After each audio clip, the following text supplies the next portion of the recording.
Hello everybody and welcome. In this video I will show you how to pair your headphone Sony with your MacBook.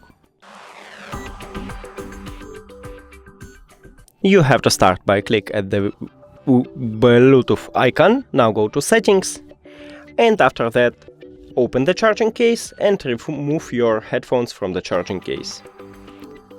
It should enter to pairing mode automatically, but if it doesn't, just press both of buttons for at least 5 seconds until you can see the Bluetooth connected.